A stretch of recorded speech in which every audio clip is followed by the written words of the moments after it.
Em nome do Pai, do Filho e do Espírito Santo. Amém.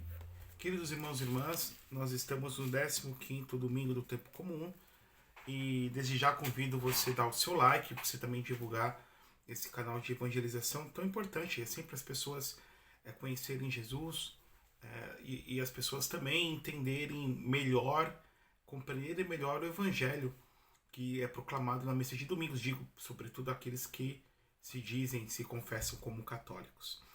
O Senhor esteja convosco, Ele está no meio de nós. Proclamação do Santo Evangelho de Nosso Senhor Jesus Cristo, segundo São Marcos. Glória a vós, Senhor. No capítulo 6, versículos 7 a 13. Naquele tempo, Jesus chamou os 12 e começou a enviá-los de dois em dois, dando-lhes poder sobre os espíritos impuros. Recomendei-lhes que não levassem nada para o caminho, a não ser um cajado, nem pão, nem sacola, nem dinheiro, nem na cintura. Mandou que andassem de sandálias e que não levassem 2 túnicas. E Jesus disse ainda: quando entrardes numa casa, ficai ali até a vossa partida. Se algum lugar não vos receberem, nem quiserem vos escutar, quando sairdes, sacudi a poeira dos pés, como testemunho contra eles. Também os 12 partiram e pregaram que todos se convertessem. Expulsaram muitos demônios e curaram numerosos doentes, ungindo-os com óleo. Palavra da salvação. Glória a vós, Senhor. Que as palavras do Santo Evangelho perdoem os nossos pecados. Ave Maria, cheia de graça, o Senhor é convosco. Bendita sois vós entre as mulheres. Bendito o fruto do vosso ventre, Jesus. Santa Maria, Mãe de Deus, rogai por nós, pecadores, agora e na hora de nossa morte. Amém. Em nome do Pai, do Filho e do Espírito Santo. Amém. Irmãos e irmãs, nós agora há pouco escutamos nesse Evangelho Jesus enviando seus discípulos para evangelizar. O que significa o Evangelho? O que a gente pode entender por Evangelho? Evangelium, angelos, significa mensagem. Então, por exemplo, a palavra anjo, em grego, angelos, significa mensageiro, que vem de Malak, do hebraico. Mensageiro. Boa evangelium, a boa mensagem, a boa notícia. Essas boas notícias, na época de Jesus, levava esse nome também, podemos assim dizer, quando os arautos dos imperadores, nos cantos do império, anunciavam os decretos imperiais. Eles interpretavam que isso eram boas novas do imperador. Na realidade, a boa nova que nós agora há pouco escutamos, este evangelho que o próprio Jesus vem anunciar, na realidade é a boa notícia dele mesmo. O evangelho, nós podemos dizer que é a própria pessoa de Jesus e é a doutrina que Jesus vem nos ensinar. Então, quando nós pensamos no evangelho, queridos irmãos, nessa boa notícia, nessa alegre notícia que deve encher o nosso coração de gozo, de júbilo, é de que realmente Deus amou o mundo, como nos diz João 3, versículo 16. Deus amou o mundo de tal maneira que enviou o seu Filho único. Quem? Nosso Senhor Jesus Cristo. Para que todo aquele que nele crê na sua pessoa, crê no conteúdo das verdades reveladas, crê na sua palavra. E crer aqui também significa aderir, não só com a mente, mas com o coração, ou seja, aceitá-lo como seu Senhor e Salvador, não perecerá, ou seja, não se perderá, mas terá a vida eterna, a Zoé. Os gregos dividiam o Novo Testamento, esses dois conceitos de bios, que é essa vida biológica que nós temos, que inevitavelmente iremos morrer, porque é uma vida orgânica, mas depois a vida Zoé, a vida eterna, a vida espiritual, a vida de participar da vida de Deus. Então, queridos irmãos, aqui está o anúncio do Evangelho, o Evangelho que é a boa notícia, o Evangelho que é a própria pessoa de Jesus, o Evangelho que é a doutrina que Jesus veio ensinar para cada um de nós, irmãos e irmãs. E uma vez eu recebendo este Evangelho, eu devo anunciá-lo. E aqui Nosso Senhor está dizendo que somos chamados a sermos anunciadores. Que coisa interessante vermos a preocupação de Jesus de formar um grupo de discípulos. Então, Nosso Senhor, com 30 anos, se põe como profeta, como mestre em Israel. E se nós pegamos, por exemplo, no capítulo 15 da primeira carta de São Paulo aos Coríntios, nós podemos tentar perceber grupos menores ao grupo maior dos círculos daqueles que seguiam a Jesus. Então nós temos, num momento mais amplo, daqueles que poderiam ser apenas os ouvintes de Jesus, um grupo até de 500 pessoas, como nos dá a entender São Paulo capítulo 15. Depois um grupo reduzido de 70 a 72 discípulos, depende do manuscrito que nós vamos ler, da versão que nós vamos ler, mas que está em Lucas capítulo 10. E depois um grupo mais reduzido ainda, que é o grupo dos seus apóstolos, dos seus enviados, apostolai, aqueles que são enviados, que são número 12.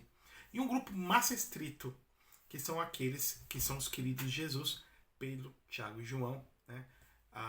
Pedro, que foi nosso primeiro papa, que Jesus confiou à igreja, São Tiago, que foi o primeiro mártir, aquele que é o proto-mártir, dentre os apóstolos, que morreu degolado com Herodes Agripa, e que anunciou o evangelho aqui na Espanha também, na região do norte, principalmente da Galícia, de Saragoça, e o grande São João, que Jesus confiou à Virgem Maria para guardá-la como mãe, e Maria Santíssima guardá-la como filho, e São João, que escreveu o quarto evangelho, as 3 cartas, como nos diz a tradição, e o livro do Apocalipse.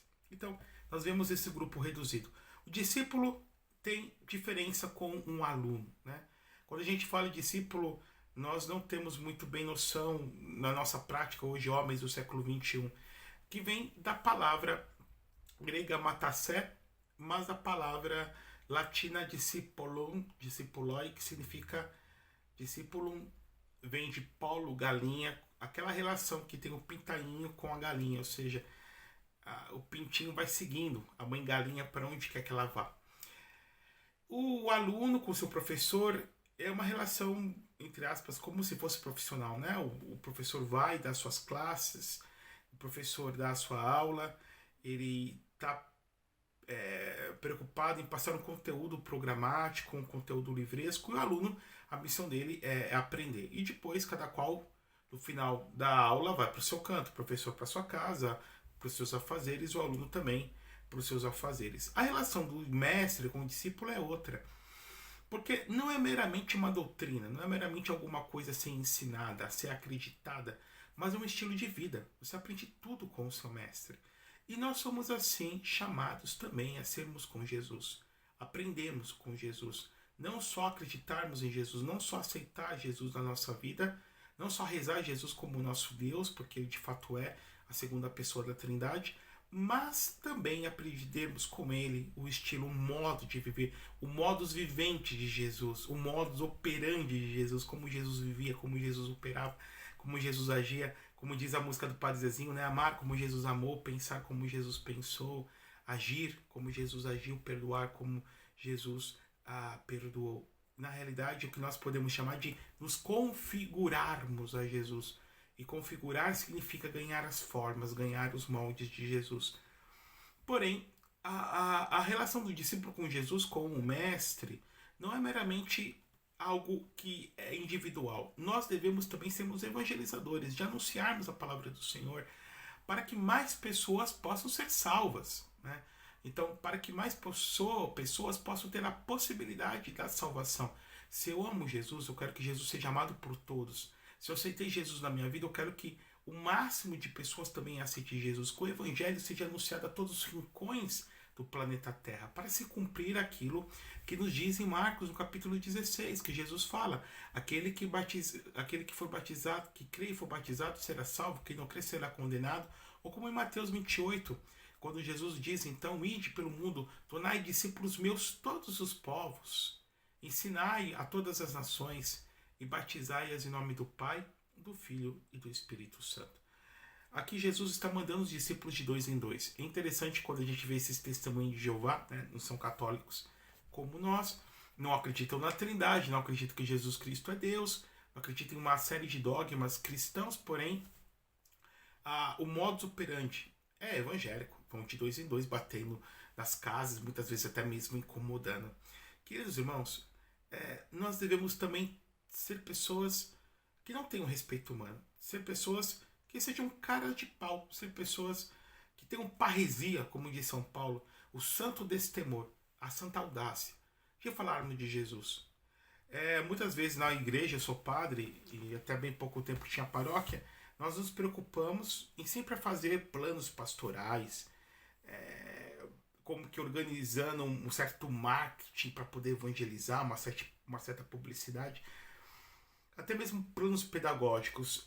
E na realidade a gente vai ver que isso tudo são técnicas humanas, que podem ser bem utilizadas, podem. Por exemplo, estou usando meu celular aqui, usando o YouTube, né? Ou seja, são meios de comunicação, televisão, rádio, a internet, a imprensa, o celular, o zap. Meios hoje que nós temos à disposição. 100, 200, 500 mil anos atrás, os evangelizadores daquela época tinham outros meios de exposição, à sua disposição, muito mais primitivos. Hoje nós temos mais evoluídos. E aí, como é que eu posso evangelizar? Eu acredito que, primeiramente, é uma ação de Deus. Primeiramente, queridos irmãos, é nós termos uma união com Deus. Deus está preocupado em ter uma vida de oração, ter uma vida sacramental e ter uma relação com Jesus espiritual e saber o que a igreja ensina. Daí que é bom você ter o seu catecismo da igreja católica, você ler, você saber aquilo que é o conteúdo da fé, das boas razões daquilo que nós acreditamos. E aí não depender apenas do padre, do bispo, do papa. Evidentemente que a hierarquia da igreja é a grande responsável pela evangelização, desde o bispo de Roma, o sucessor de Pedro, que é o papa, passando pelos cardeais, passando pelos bispos, que são sucessores dos apóstolos, a nós presbíteros, a nós sacerdotes, e depois os religiosos, as consagradas, os consagrados, por todo mundo. Mas qualquer pessoa, qualquer batizado, qualquer leigo, qualquer pessoa é responsável pela salvação das outras pessoas. E a salvação que deve ser anunciada, não apenas rezada. Muitas vezes as pessoas só se preocupam em rezar. Eu vou rezar para não sei quem se converteu, eu vou rezar para fulano, para fulano. É de suma importância a oração. Ou eu estou preocupado apenas em viver o Evangelho, né? Eu vou viver o Evangelho, né? Como dizia São Francisco de Assis, né? Caminhem, vão pelo caminho, se precisar pregar, preguem, né? Não, é necessária a palavra ser pronunciada, é necessária a palavra ser proclamada, queridos irmãos. O Evangelho tem que ser dito, tem que ser anunciado, como diz Romanos 10, né? Aquele que escuta a palavra de Deus, aquele que acredita que Jesus ressuscitou dentre os mortos, será salvo. Ou seja, nós devemos falar de Jesus, nós devemos anunciar Jesus, mesmo que nós não vivamos ainda plenamente o Evangelho, mesmo que o Evangelho ainda está distante da nossa vida, mesmo que nós pequemos muitas vezes pela hipocrisia. Evidentemente que nós não devemos ser hipócritas, mas a palavra do Senhor está muito acima da nossa vida particular, porque o Evangelho também é uma meta a ser atingida pelos pregadores do próprio Evangelho. E aqui você não precisa de uma tática, de uma técnica, não. É o seu companheiro de serviço, o seu companheiro, companheira de trabalho, o seu colega na academia, a pessoa que você encontra na rua, a pessoa que você estuda na faculdade, numa escola, não sei, o seu vizinho, um amigo, uma amiga, pessoas que, segundo a providência do Senhor, permitem que passem na nossa vida. E as pessoas, geralmente, elas não vão escutar um padre, escutar um bispo, escutar que seja o Papa, não. Elas vão escutar você que estão me escutando. Porque as pessoas, e principalmente nós brasileiros, que somos um povo altamente passional e emotivo, nós geralmente escutamos quem nós amamos, quem nós temos empatia. E assim como eu posso ser o melhor homem do mundo, sempre haverá pessoas que não gostam de mim, por pior que eu seja, também sempre haverá pessoas que gostam de mim, que têm empatia por mim. E essas pessoas, elas vão te escutar. Então é essas pessoas que vêm abrir o coração, que vêm pedir um conselho, uma orientação que você vai falar de Jesus. Infelizmente é assim, não é verdade? Eu percebo isso na minha vida, né? A mesma coisa, a mesma verdade nua e crua, quando é anunciada por uma pessoa, e essa pessoa que escuta tem empatia, tem antipatia pela pessoa que fala, ela não considera o que é falado. Por mais verdade que seja, por mais transparente que seja, ela não vai considerar. Mas muito pelo contrário, quando ela gosta, ela considera. Que Deus Eterno Todo-Poderoso os abençoe e os guarde. Em nome do Pai, do Filho e do Espírito Santo. Amém.